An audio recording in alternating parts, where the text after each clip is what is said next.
Hello and welcome to UGCE Pathshala. I am Dr. Swikar Lama, Assistant Professor in Criminology and Police Studies at Sardar Patel University of Police, Security and Criminal Justice, Jodhpur. I am going to present the module on recent approaches in policing, community and problem-oriented policing, team policing, cyber policing and computerization of policing. The learning outcomes of this module are to make the learners understand the recent approaches in policing, community and problem-oriented policing, team policing, cyber policing and computerization of policing. To make the learners understand about the various forms of recent policing practices. To familiarize the learners with various advantages of these policing approaches. As important as innovative approaches to policing and public safety are, it is equally important to recognize that all of these approaches represent in some respects improvements on what is known in the policing profession as the traditional or professional policing. The traditional or professional policing model emphasized crime control through high visibility policing, random police controls, rapid response to all citizen calls to the police, and follow-up criminal investigations by detectives. All of these elements were intended to discourage crime by increasing the likelihood that police would catch offenders who would then be punished through criminal prosecution. While it is not a completely flawed model, the evidence is quite strong that it has not controlled crime, increased the public sense of safety and security, or enhanced public confidence in the police and local government as much as was hoped.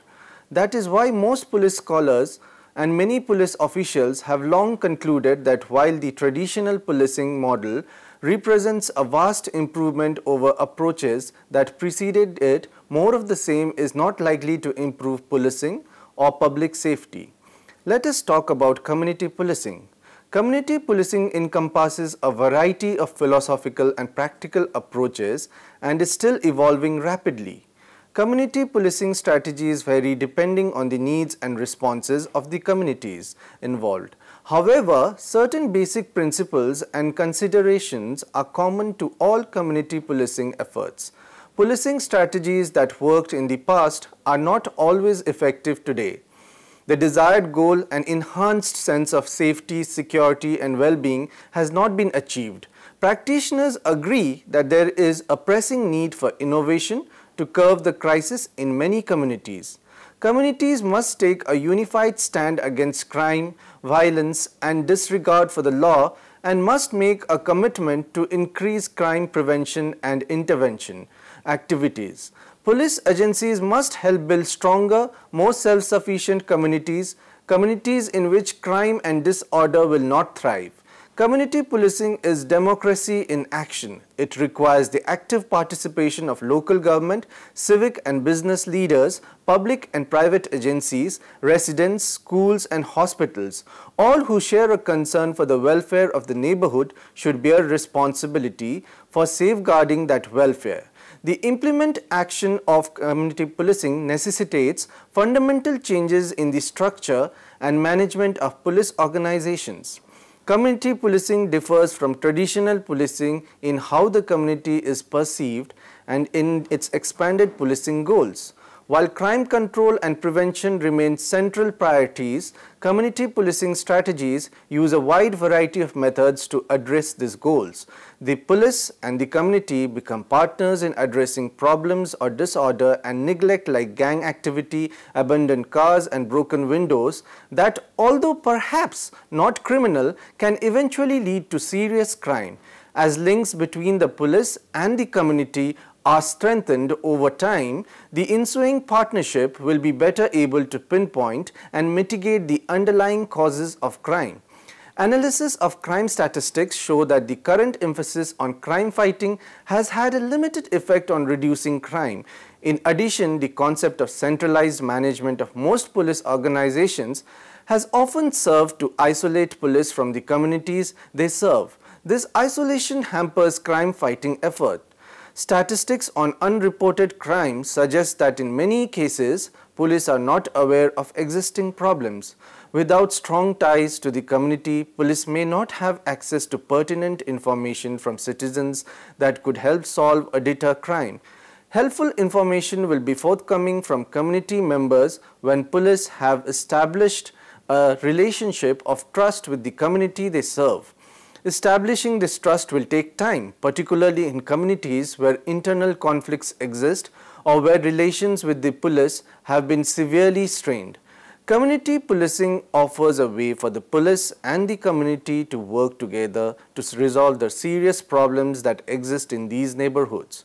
Only when community members believe the police are genuinely interested in community perspectives and problems will they begin to view the police as a part of that community. Experience and research reveal that community institutions are the first line of defense against disorder and crime. Thus, it is essential that the police work closely with all facets of the community to identify concerns and to find the most effective solutions. This is the essence of community policing. Let us talk about problem-oriented policing. Problem-oriented policing is an approach to policing in which discrete pieces of police activities, each consisting of a cluster of similar incidents where the crime or acts of disorder that the police are expected to handle are subject to microscopic examination, drawing on the specially honed skills of crime analysts and the accumulated experience of operating field personnel in hopes that what is freshly learned about each problem will lead to discovering a new and more effective strategy for dealing with it. Problem-oriented policing places a high value on new responses that are preventive in nature, that are not dependent on the use of the criminal justice system, and that engage other public agencies, the community, and the private sector when their involvement has the potential for significantly contributing to the reduction of the problem. Problem-oriented policing carries a commitment to implement the new strategy, rigorously evaluating its effectiveness and subsequently reporting the results in ways that will benefit other police agencies and that will ultimately contribute to building a body of knowledge that supports the further professionalization of the police. Problem-oriented policing POP is an analytic method used by the police to develop strategies that prevent and reduce crime.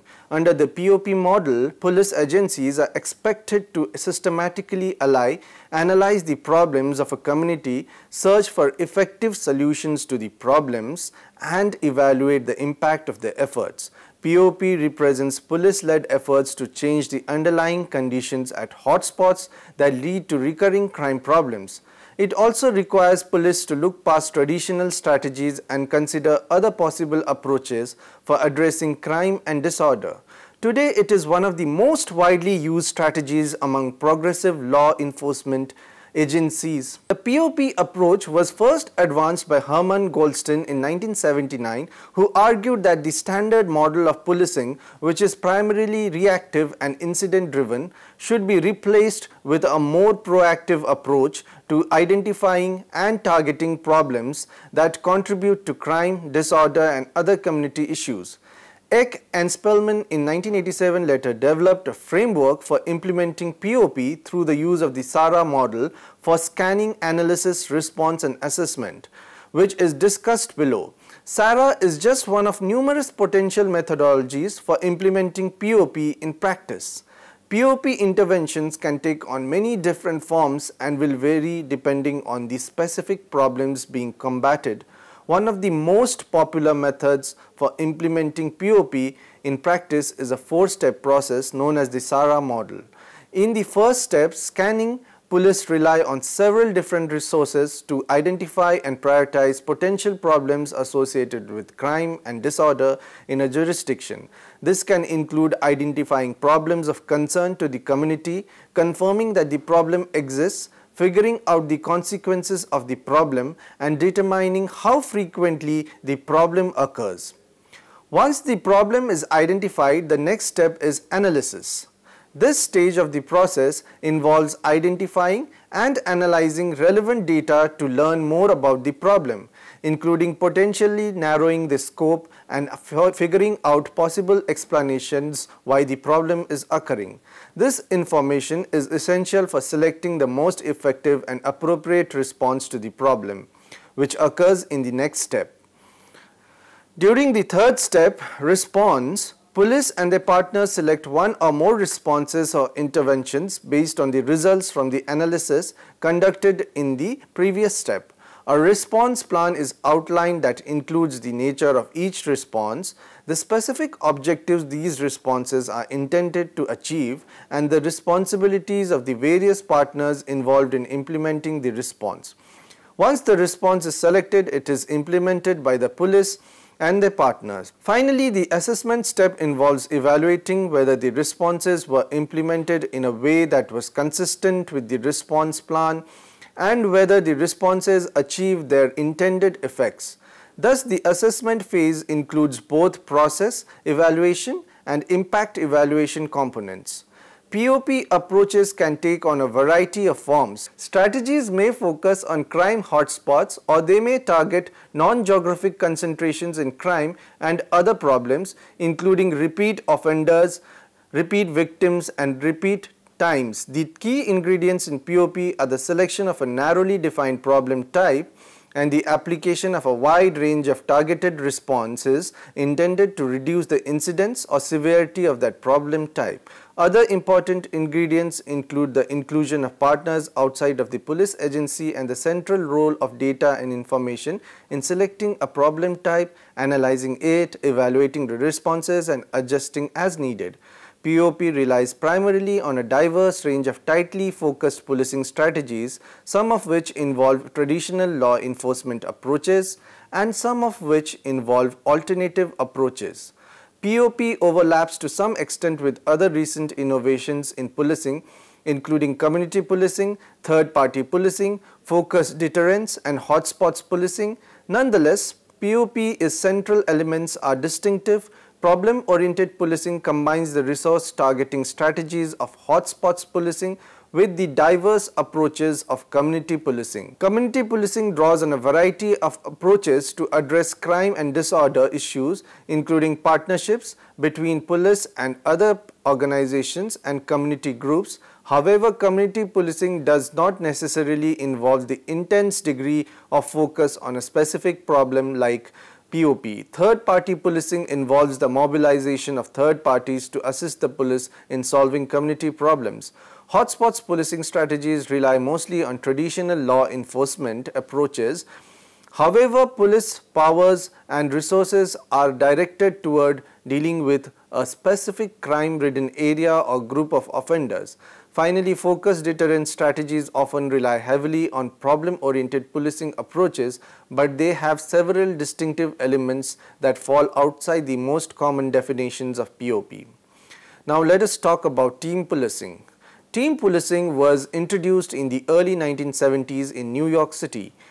Patterned after earlier efforts in Britain, the approach emphasized the delivery of round-the-clock decentralized patrol services by a team of officers, usually under the direction of a sergeant or lieutenant in a specific geographical area. Team commanders were responsibilities for conditions in the patrol area regardless of whether they were on duty. Deployment decisions were made in consultation with local leaders and residents. The fixed territorial responsibility of the teams, it was hoped, would break down barriers between residents and police, enable police to provide services tailored to the needs of residents, and improve the job satisfaction of police officers. Team policing is a modification of community-oriented policing, where relationships are built within the community they serve. The main difference here is that every officer on the police department belongs to a team, and the teams are responsible for various areas of the city. The main component of team policing is for the officers to work together with the community to establish partnerships. Communication is a key factor, and it is important for the officers to share information with each other as well as to share information with citizens. It is so much easier to work on problems and find a solution when all the parties involved know each other. The teams focus on problem solving and assisting neighborhoods with improving quality of life issues. Policing has generally been reactive. Team policing is proactive in addressing problem and other nuisance type situations. Several of the teams have distributed crime prevention information and safety tips to the businesses in their areas and have held neighborhood watch meetings. Some of the benefits of team policing come from the officers truly getting to know their team area better and feeling a sense of ownership for what goes on there. They are more aware of the little things as well as the bigger problems. The officers have developed a sense of pride for positive interaction and activity in their area. The citizens also know that they can go on to one of the team officers and no matter what the issue, they have someone who will listen and help work out a solution. The team approach allows officers to continue the day-to-day patrol functions such as responding to call for service. The major change is what the officers do when they have downtime and are not assigned to a specific call or duty. Now let us talk about intelligence-led policing. Originating in British police forces, intelligence-led policing helps police managers to better use crime and intelligence data to direct police resources and investigations aimed at disrupting organized crime networks and activities and apprehending active and prolific offenders. The concept has become a standard police management model among British police forces under the official title the National Intelligence Model. The model heavily emphasizes data collection and analysis to inform policing operations. This approach too is generally considered compatible with community policing and problem-oriented policing. Although its practice in American police agencies is still evolving. Now let us talk about broken windows policing. Broken windows is a phrase coined by political scientist James Wilson and police scholar George Kelling. It asserts that unaddressed signs of minor disorder can cause more serious crime in an area. The idea has significantly influenced American policing over the past several decades, leading police to address lower-level disorder problems more than they previously have. This thesis has been the subject of significant critique by some criminologists who do not believe that low-level disorder causes serious crime and that excessive police enforcement of low-level offences can overwhelm the criminal justice system without necessarily reducing serious crime. Other scholars and practitioners firmly believe that police attention to minor disorder has substantially reduced more serious crime. Regardless of whether disorder causes more serious crime, it is more firmly established that disorder can generate apprehension among citizens, a matter worthy of police attention in its own right. Now let us talk about cyber policing. Cyber policing may refer to the usage of the information and communications technology (ICT) is an integral part of our daily lives. Whether people have a computer at home, use online banking services or simply receive electricity supplies, the community's reliance on technology is increasing. ICT impacts on law enforcement because of the way in which it can facilitate both lawful and unlawful activities. Crimes such as fraud, scams and harassment can be facilitated by using technology, which brings unique challenges to old crimes. The use of computers in law enforcement has changed and developed rapidly, especially in recent years. Computers are used to hold databases of information, to run sophisticated software that can recognize faces or identify fingerprints, and to connect to the web for an avenue communication and rich source of intelligence. As well as desktop computers, law enforcement personnel also use mobile devices such as laptops and tablets to do their job. These are the ways in which policing and the cyber world get intertwined with each other. One use of computers in law enforcement is database. Computer technology allows law enforcement services to store and retrieve vast amounts of data. This information can include details of incident reports, criminal's description, fingerprints and other identifying marks. It can also include descriptions and registrations of vehicles involved in criminal activity. Another crucial pool of information is DNA data taken from suspects. DNA databases allow samples of DNA taken from suspects to be matched with samples taken from crime scenes. Another use of computers in law enforcement is in sharing information. Computers are an invaluable tool for communication between individuals, departments, and law enforcement agencies. Documents, photographs, and other materials can be sent almost instantaneously from one location to another, saving valuable time. Email is a good example. Encrypted emails can be used to send important data securely while mitigating the risk that the information they contain will fall into the wrong hands. Another use of computers in policing is crime scene computing. Mobile computing devices, laptops, notebooks, computers, and tablet PCs are very useful to the law enforcement. Armed with a laptop, a police officer can take notes, access records, or contact colleagues in other districts, all without leaving a vehicle. Mobile devices can be used to check the identity or other credentials of individuals at the scene of a crime, as well as recording and tracking vital data such as vehicle license plates. Computers can also be used to track the position of GPS devices, helping law enforcement officers to find vehicles. Another use of computers in policing is through internet. The internet is used by law enforcement agencies in innumerable regards. Websites can be used by law enforcement agencies to educate and inform the public, appeal for information, or alert people to ongoing situations such as a missing child or a felon at large. Because criminals often use the internet to share information, it can be very useful in crime prevention and detection. For instance, those responsible for a crime sometimes incriminate themselves by discussing it on a social site such as Facebook or Twitter. This information can be used to prosecute them. Another use of computers by police is while dealing with cybercrime. Law enforcement agencies must also use the internet when tackling online crime. This can include the sharing of illegal materials such as pirated commercial movies or music. Phishing and other forms of identity theft that use email or the internet must also be addressed using computer technology, as must attacks using viruses and hacking attacks. Law enforcement from different countries must often work together to tackle cybercrime.